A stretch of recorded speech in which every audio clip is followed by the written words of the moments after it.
Welcome to Shri classes. आज हम लोग सेट नंबर 43 से सामान्य ज्ञान और समान कंप्यूटर के प्रश्नों को विस्तार पूर्वक डिस्कस करेंगे। तो आप लोग वीडियो को लाइक, शेयर और सब्सक्राइब करें।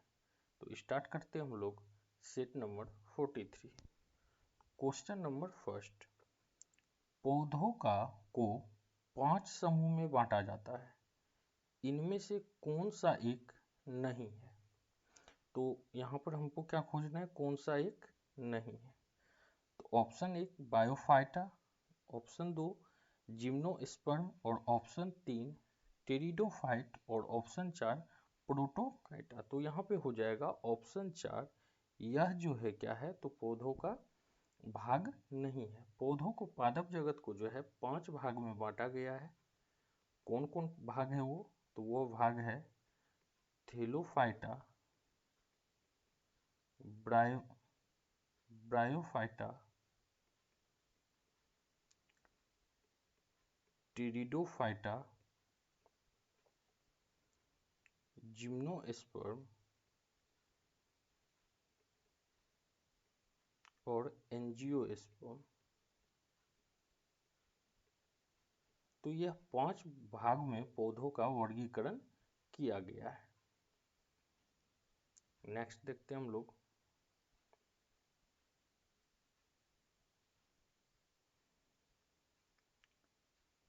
पेनिसिलिन की खोज किसने की थी। Option 1 Charles Darwin, option 2 Alexander Fleming, option 3 Louis Pasteur और ऑप्शन 4 ग्रेगर मेंडल। तो यहाँ पे हो जाएगा ऑप्शन 2 अलेक्जेंडर फ्लेमिंग ने पेनिसिलिन की खोज की थी। कब की थी, तो यह किए थे 1928 ईस्वी में। नेक्स्ट देखते हैं हम लोग,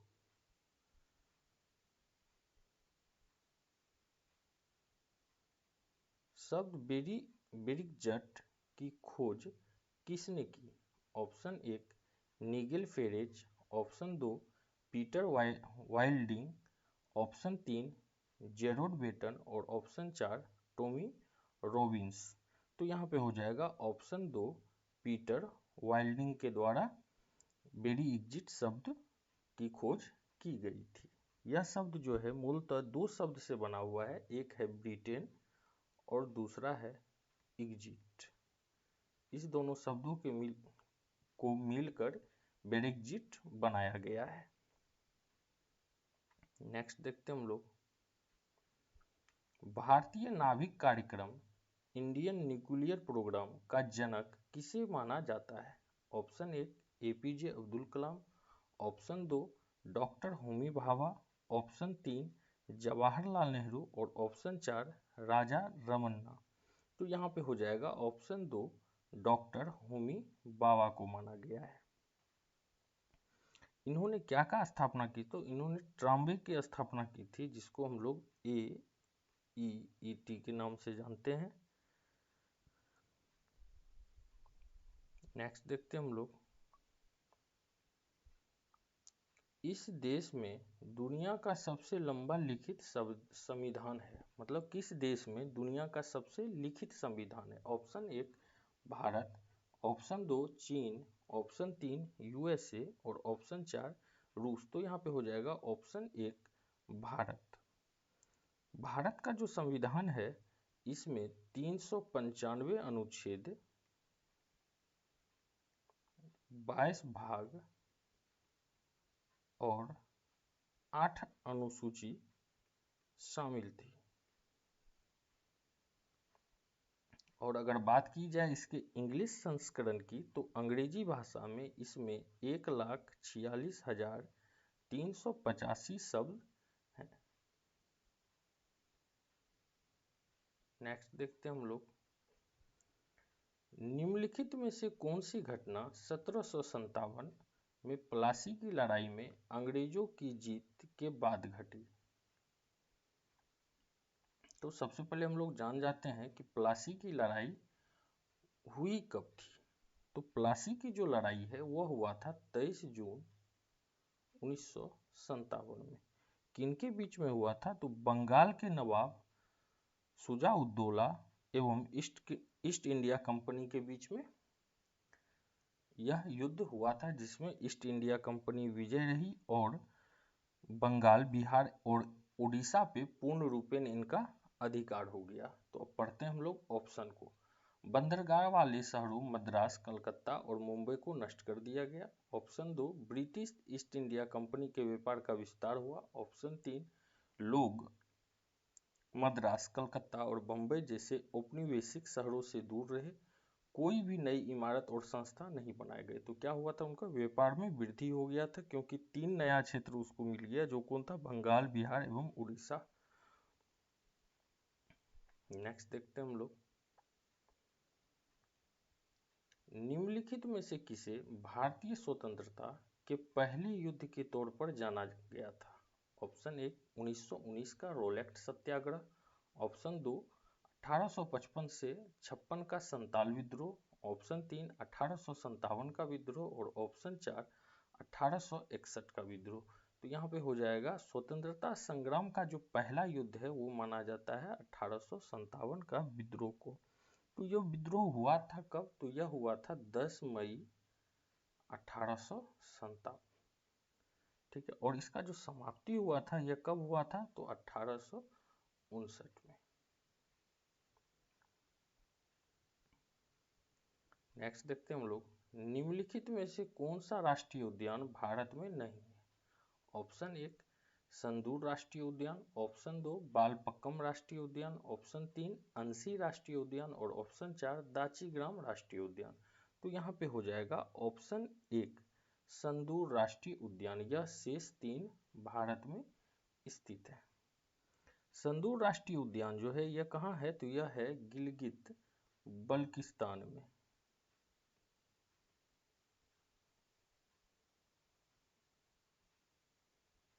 और इसका स्थापना कब हुआ था, तो इसका स्थापना 2012 में हुआ था और लगभग यह राष्ट्रीय उद्यान 8000 एकड़ में फैला हुआ है। नेक्स्ट देखते हैं हम लोग, कौन जल पट्टिका भारत और श्रीलंका को अलग करती है। Option 1, strait of Lombok. Option 2, Durand line. Option 3, strait of Malacca और ऑप्शन 4, पाल्क स्ट्रेट। तो यहाँ पे हो जाएगा ऑप्शन 4, पाल्क स्ट्रेट। पाक जलमड्डू मध्य जो है यह क्या करती है, भारत और श्रीलंका को अलग करती है। तो यह तमिलनाडु भारत एवं श्रीलंका के उत्तरी प्रांत के जाफना के बीच एक जल मड्डू है। नेक्स्ट देखते हैं हम लोग, बिहार और नेपाल के मिथिला क्षेत्र में किस भारतीय कला रूप का प्रचलन है। Option 1, Madhubani painting. Option 2, Kalamezhuthu. Option 3, Tanjore art और ऑप्शन 4, पटचित्र पेंटिंग।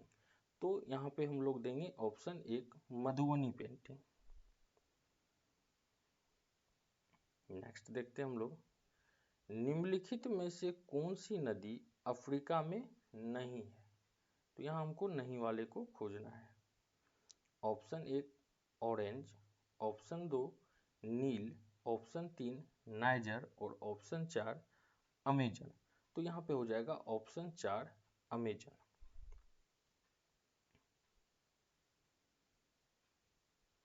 अमेजन जो है अपना सीमा जो है 9 देशों के साथ साझा करता है।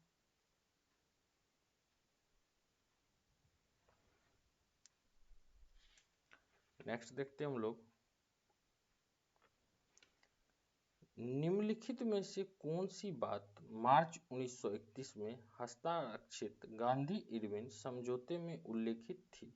ऑप्शन 1, कैदियों को रिहा नहीं किया जाएगा। ऑप्शन 2, सविनय अवज्ञा आंदोलन वापस लिया जाएगा। ऑप्शन 3, तटीय क्षेत्रों में नमक बनाने का काम रोक दिया जाएगा और ऑप्शन 4, सभी भारतीयों को अच्छी शिक्षा मिलेगी। तो सबसे पहले हम लोग ये जाते हैं कि गांधी इरविन समझौता हुआ कब था। तो यह हुआ था 5 मार्च 1931 को। तो इसमें क्या उल्लेखित था, तो ऑप्शन 2, सविनय अवज्ञा आंदोलन को वापस लिया जाएगा। नेक्स्ट देखते हैं हम लोग,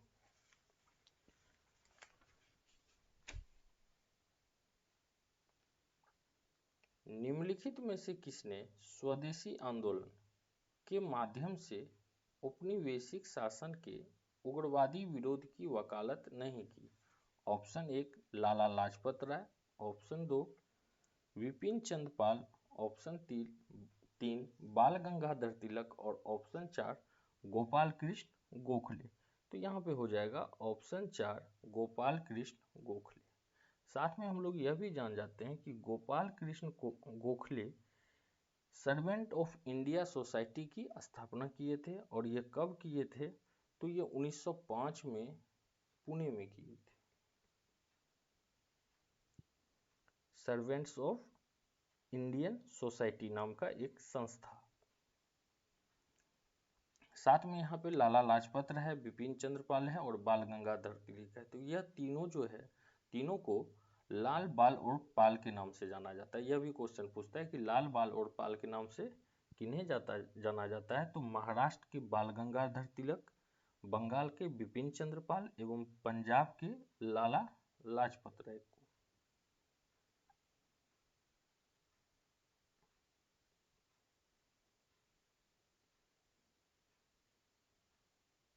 लाल बाल और पाल।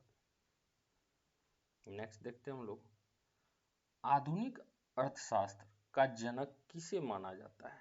ऑप्शन 1 आत्मरीय Sen, option 2 John Maynard Keynes, option 3 Adam Smith और ऑप्शन 4 मनमोहन सिंह। तो यहाँ पे हो जाएगा ऑप्शन 3 एडम स्मिथ को जाना जाता है। यह जो फेमस हुए थे, यह हुए थे 1776 ईस्वी में। इनका एक बुक आया था, जो बुक था the wealth of nation. The wealth of nation. कभी कभी यह पूछा जाता है, यह क्वेश्चन, तो आप इसको नोट कर ले। द वेल्थ ऑफ नेशन जो है, इसको कौन लिखे थे? Adam Smith. और इसके कारण ये क्या हुए थे? बहुत फेमस हुए थे। नेक्स्ट देखते हैं हम लोग, निम्नलिखित में से क्या असहयोग और खिलाफत आंदोलन का परिणाम था? ऑप्शन 1 वकीलों ने अदालत में काम करना शुरू किया, ऑप्शन 2 किसानों का औपनिवेशिक अधिकारियों का भार उठाना पड़ा, ऑप्शन 3 मजदूर वर्ग कई छोटे बड़े शहरों में हड़ताल पर चला गया, और ऑप्शन 4 छात्र सरकार द्वारा संचालित स्कूल और कॉलेज में गए। तो यहाँ पे हो जाएगा ऑप्शन 3 मजदूर वर्ग कई छोटे बड़े शहरों में हड़ताल पर चला गया। साथ ही यहाँ पर क्या हुआ था, हजारों छात्र ने सरकार द्वारा स्थापित कॉलेज व स्कूल को छोड़ दिया एवं बड़ी संख्या में आंदोलन में शामिल हो गए थे।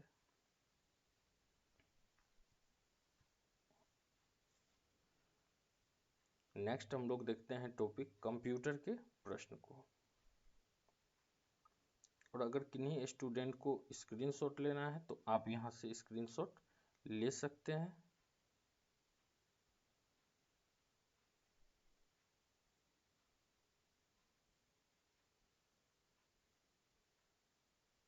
तो यहां से होता है स्टार्ट कंप्यूटर का टॉपिक।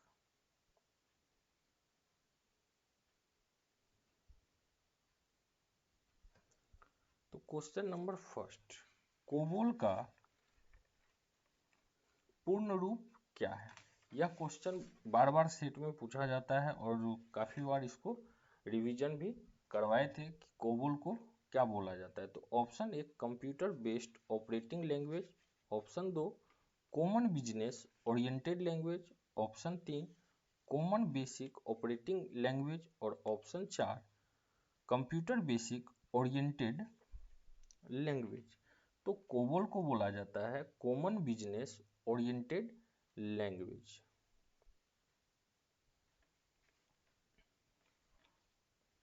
नेक्स्ट देखते हैं हम लोग, यदि बिल गेट्स की बात मानी जाती तो विंडोज ऑपरेटिंग सिस्टम को किस नाम से जारी करने की योजना थी? Option 1 clipboard viewer, option 2 interface manager, option 3 calculator और ऑप्शन 4 कंट्रोल पैनल। तो इसको बोला जाता है इंटरफेस मैनेजर के रूप में। नेक्स्ट देखते हैं हम लोग MS एक्सेल वर्कशीट में जब आप A1 सेल को सिलेक्ट करते हैं, शिफ्ट कुंजी की दबाते हैं और फिर C5 सेल पर क्लिक करते हैं तो कुल कितने सेल सेलेक्ट होंगे? ऑप्शन 1 10, ऑप्शन 2 14, ऑप्शन 3 8 और ऑप्शन 4 15। तो A1 शिफ्ट प्लस कुंजी की और C5 को अलग अगर हम लोग क्लिक करते हैं तो यहाँ पर कितने सेल सेलेक्ट होंगे? तो 15 सेल सेलेक्ट होंगे। नेक्स्ट देखते हैं हम लोग कंप्यूटर पर सेव की गई फाइल को फाइंड और लोड करने के लिए निम्नलिखित में से किस विकल्प का प्रयोग किया जाता है? ऑप्शन 1 क्लोज कमांड को सिलेक्ट करना, ऑप्शन 2 न्यू कमांड को सिलेक्ट करना, ऑप्शन 3 सेव कमांड को सिलेक्ट करना और ऑप्शन 4 ओपन कमांड को सिलेक्ट करना। तो यहाँ पे हो जाएगा ऑप्शन 4 ओपन कमांड को सिलेक्ट करना। नेक्स्ट देखते हैं हम लोग सुपर कंप्यूटर का प्रयोग निम्नलिखित में किस अनुप्रयोग के लिए किया जाएगा? Option 1 business computing, option 2 desktop publishing, option 3 मौसम पूर्वानुमान और ऑप्शन 4 कंप्यूटर साधित डिजाइनिंग। तो यहाँ पे हो जाएगा ऑप्शन 3 मौसम पूर्वानुमान। नेक्स्ट देखते हैं हम लोग निम्नलिखित MS एक्सेल फॉर्मूला का परिणाम क्या होगा? यहाँ पर दिया गया है, इसका परिणाम क्या होगा? ऑप्शन 1 1.0, ऑप्शन 2 0.5 और ऑप्शन 3 एरर, ऑप्शन 4 5।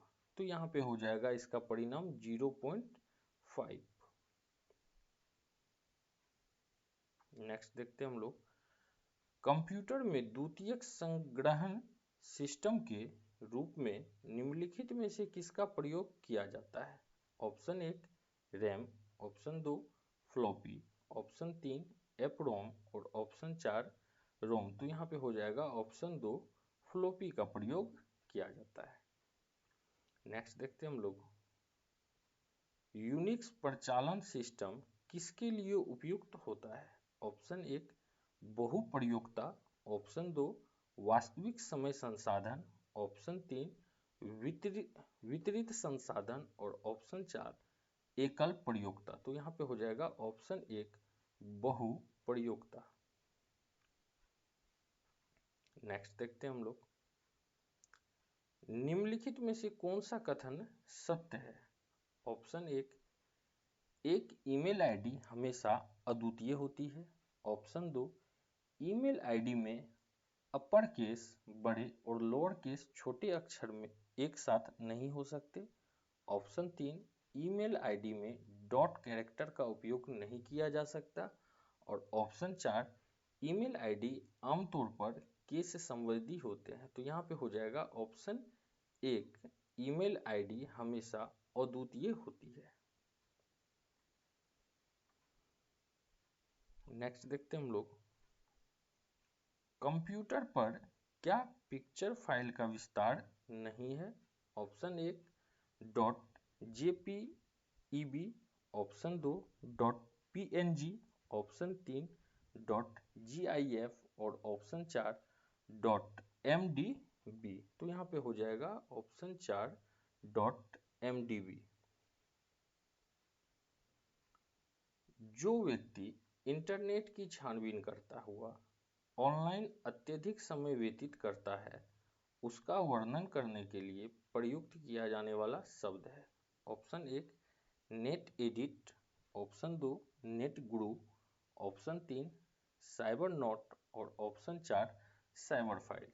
तो इसको हम लोग किस नाम से जान सकते हैं? तो नेट गुरु के नाम से जान सकते हैं। नेक्स्ट देखते हैं हम लोग MS एक्सेल वर्कशीट की सेल में संख्याओं का डिफॉल्ट क्षैतिज संरक्षण क्या होता है?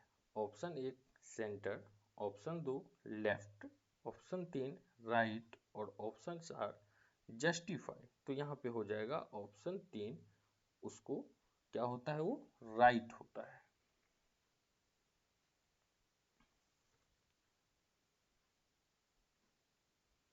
नेक्स्ट देखते हैं हम लोग, प्रस्तुतिकरण तैयार करने के लिए माइक्रोसॉफ्ट ऑफिस का कौन सा अनुप्रयोग उपयुक्त है? Option 1 Microsoft Excel, option 2 Microsoft Word, option 3 Microsoft PowerPoint और ऑप्शन 4 माइक्रोसॉफ्ट पब्लिशर्स। तो यहाँ पे हो जाएगा option 3 Microsoft PowerPoint. Next देखते हैं हम लोग, इंटरनेट प्रौद्योगिकी के आरंभ में इंटरनेट पेज तैयार करने के लिए कौन सी भाषा प्रयोग की जाती है? Option 1 XML, option 2 HTML, option 3 DHTML और ऑप्शन 4 ASP। तो यहाँ पे हो जाएगा ऑप्शन 2 HTML का प्रयोग किया जाता है। नेक्स्ट एंड लास्ट प्रश्न को देखेंगे हम लोग, निम्नलिखित में से कौन से कथन सत्य है? ऑप्शन 1 MS वर्ड में 18 पॉइंट फ्रंट साइज लगभग 0.5 इंच के बराबर होती है। ऑप्शन 2 MS वर्ड में एक पैराग्राफ में 24 पॉइंट से अधिक अंतराल नहीं होते हैं। तो यहाँ पे हो जाएगा ऑप्शन 2 जो है यह क्या है, सही है। तो इसी के साथ हम लोग सेट नंबर 43 को डिस्कस किए। आप लोग वीडियो को लाइक, शेयर और सब्सक्राइब करें। मिलते हैं एक नए सेट में धन्यवाद।